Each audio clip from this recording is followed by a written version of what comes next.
بسم الله الرحمن الرحيم. اللهم صل وسلم على سيدنا محمد. ازيكم يا جماعة، عاملين ايه؟ يا رب تكونوا بخير وصحة وسعادة يا رب.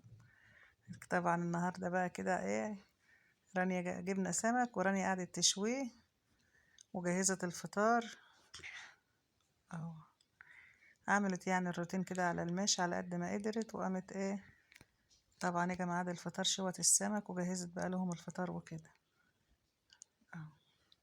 هنا طبعا كانت خلصت في الوقت ده، قاعدة بقى كده بترش عليه بقى ايه ملح وكمون وليمون، او زي ما انتوا عارفين بقى.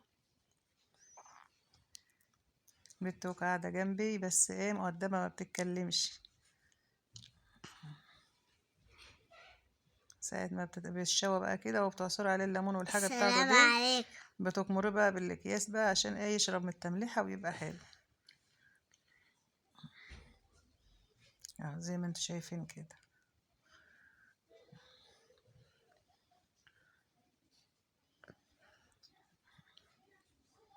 خلاص كده بقى، كده بقى جهزنا بقى الفطار اهوت. هما جهزوا، ما انا ما بجهزش حاجة. كده بقى جهزت الفطار اهوت، وبعد كده بقى ايه رحنا عند الدكتور اهو عشان راح اغير على الجرح وكده. احنا هنا بقى داخلين على العيادة، داخلة اغير على الجرح، والدكتور كان انا عاوز هاجي يطمن معاك يا عليا حنين. وكده، فقال ايه انا هاجي بتعاليلي معاك بعد عشان الفطار. تعمل ايه. فروحنا بقى بعد صلاة العشاء وكده. ومع ألف سلامة يا حبايبي، وأشوفكم في فيديو جديد بإذن الله. مع السلامة.